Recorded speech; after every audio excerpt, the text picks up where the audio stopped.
Bharatiya Janata party, जिसकी अपनी एक अलग पहचान है। ये केवल एक राजनीतिक दल नहीं, एक आंदोलन है।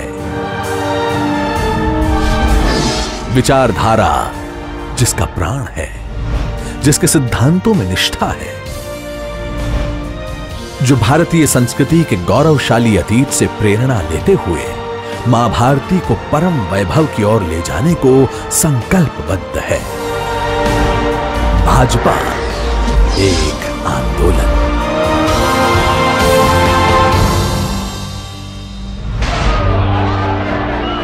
भाजपा की गाथा संघर्षों से गढ़ी हुई गाथा है। ये गाथा है अनगिनत देशभक्तों की, लाखों करोड़ों कार्यकर्ताओं की और ऐसी विभूतियों की जिन्होंने अपने अटूट विश्वास और अथक परिश्रम से इतिहास की धारा को मोड़ दिया, देश की राजनीति को नई दिशा दी, राष्ट्र प्रेम और देशभक्ति की अलख जगाई। स्वतंत्रता के पश्चात जब नेहरू लियाकत पैक्ट पर हस्ताक्षर हुए, तब तत्कालीन प्रधानमंत्री नेहरू ने पाकिस्तान में रह गए हिंदुओं की जिम्मेदारी से मुंह मोड़ लिया। तब से उद्वेलित होकर डॉक्टर श्री श्यामा प्रसाद मुखर्जी ने नेहरू मंत्रिमंडल से त्यागपत्र दे दिया। नेहरू के पाश्चात्य प्रेम से ऐसी नीतियां बनने लगी जिनमें भारतीय संस्कृति सुरक्षित नहीं रह सकती थी। कांग्रेस गांधीवाद को विस्मित कर नेहरूवाद के रास्ते पर चलने लगी। डॉक्टर मुखर्जी और कई अन्य राष्ट्रवादी नेताओं ने इस खतरे को भांप लिया। एक नए राजनीतिक दल की आवश्यकता महसूस की जाने लगी और इस तरह 1951 को स्थापित हुआ भारतीय जनसंघ। जनसंघ की ओर से मार्च 1953 में कश्मीर के पूर्ण विलय के लिए दिल्ली में सत्याग्रह आरंभ किया गया। डॉक्टर श्री श्यामा प्रसाद मुखर्जी ने तय किया कि वो बिना परमिट के कश्मीर में प्रवेश करेंगे। उन्होंने सिंह गर्जना करते हुए कहा था कि एक देश में 2 विधान, 2 निशान और 2 प्रधान नहीं चलेगा। अपनी दृढ़ संकल्प शक्ति और जनता से मिल रहे समर्थन के बल पर 11 मई 1953 को श्री मुखर्जी ने बिना परमिट के कश्मीर में प्रवेश कर लिया और उनको गिरफ्तार कर लिया गया। 23 जून 1953 को संदेहास्पद स्थितियों में वे शहीद हो गए।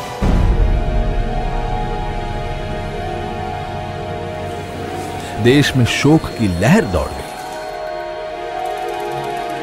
मुखर्जी के बलिदान का असर यह हुआ कि 9 अगस्त को शेख अब्दुल्ला को जम्मू कश्मीर के प्रधानमंत्री के पद से हटाकर बंदी बना लिया गया और जम्मू कश्मीर के लिए परमिट व्यवस्था को खत्म कर दिया गया। 1947 में देश को ब्रिटिश हुकूमतों से तो आजादी मिल गई, लेकिन देश के कई हिस्से ऐसे थे जिन पर अभी भी विदेशी ताकतों का कब्जा था।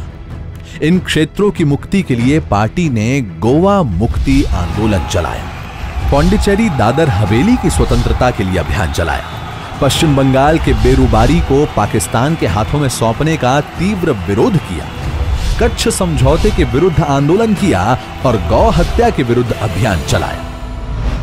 वर्ष 1965 में पाकिस्तान ने छलपूर्वक भारत पर हमला कर दिया और कच्छ के कंजर कोट समेत कई इलाकों पर कब्जा कर लिया। जनसंघ ने इसका विरोध किया और देश भर से जुटे 5 लाख लोगों ने दिल्ली आकर फौज न हारी, कौम न हारी, हार गई सरकार हमारी का नारा दिया।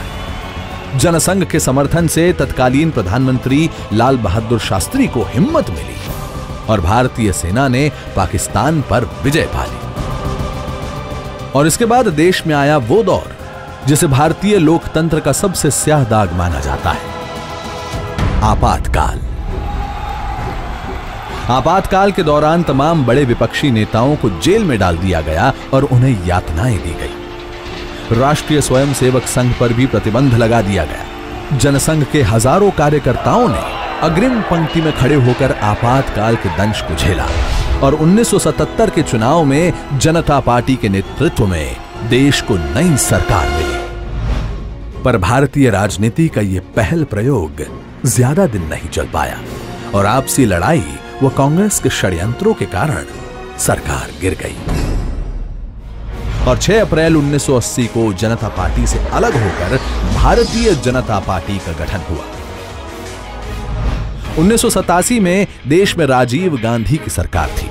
बोफोर्स मामले में उनकी सरकार पर भ्रष्टाचार के आरोप लगे और शाहबानो केस ने उनकी अल्पसंख्यक वोट बैंक की राजनीति का पर्दाफाश कर दिया। 25 सितंबर 1989 को पंडित दीनदयाल उपाध्याय की जयंती के मौके पर श्री लाल कृष्ण आडवाणी ने गुजरात के सोमनाथ से राम रथ यात्रा शुरू की। देश के जिस भी भाग से यह यात्रा निकली, इसे अपार जन समर्थन मिला। इस यात्रा ने न केवल भारतीय जनता पार्टी की राजनीति को बदल कर रख दिया, बल्कि देश के भविष्य को भी एक नई राह दी। 1991 का वो दौर जब आतंकवाद अपने चरम पर था, उसी दौरान भाजपा ने कश्मीर के लाल चौक पर तिरंगा फहराने का निर्णय लिया। दिसंबर 1991 में भाजपा के तत्कालीन अध्यक्ष डॉक्टर मुरली मनोहर जोशी के नेतृत्व में एकता यात्रा निकाली गई। श्रीनगर के लाल चौक पर 26 जनवरी 1992 को तिरंगा फहराकर डॉक्टर जोशी ने भारत की एकता और अखंडता का संदेश दिया।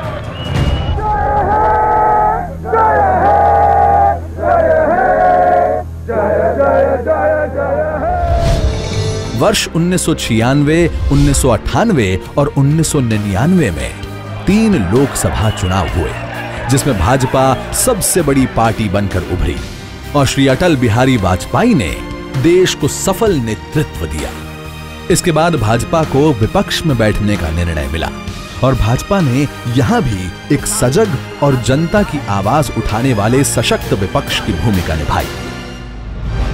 आज केंद्र और अनेक राज्यों में भाजपा और इसके गठबंधन की सरकारें अंत्योदय एवं एकात्म मानववाद के आधार पर जन कल्याण के कार्य कर रही है। आज भाजपा विश्व की सबसे बड़ी पार्टी है। इस पार्टी को लाखों करोड़ों कार्यकर्ताओं ने सींचा है और आज भी इसके समर्पित कार्यकर्ता नेपथ्य में रहकर मां भारती की सेवा कर रहे हैं।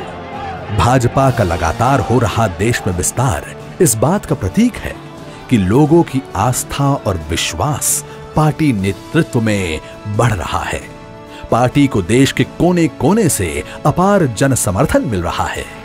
भारत के यशस्वी प्रधानमंत्री श्री नरेंद्र मोदी भी अनेक अभिनव व लोक कल्याणकारी योजनाओं के माध्यम से पार्टी के अंत्योदय के प्रण को पूर्ण करने की दिशा में आगे बढ़ रहे हैं।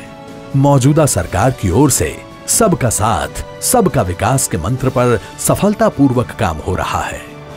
देश की जनता से पार्टी को मिल रहा अपार जन समर्थन भी एक तरह का आंदोलन ही है।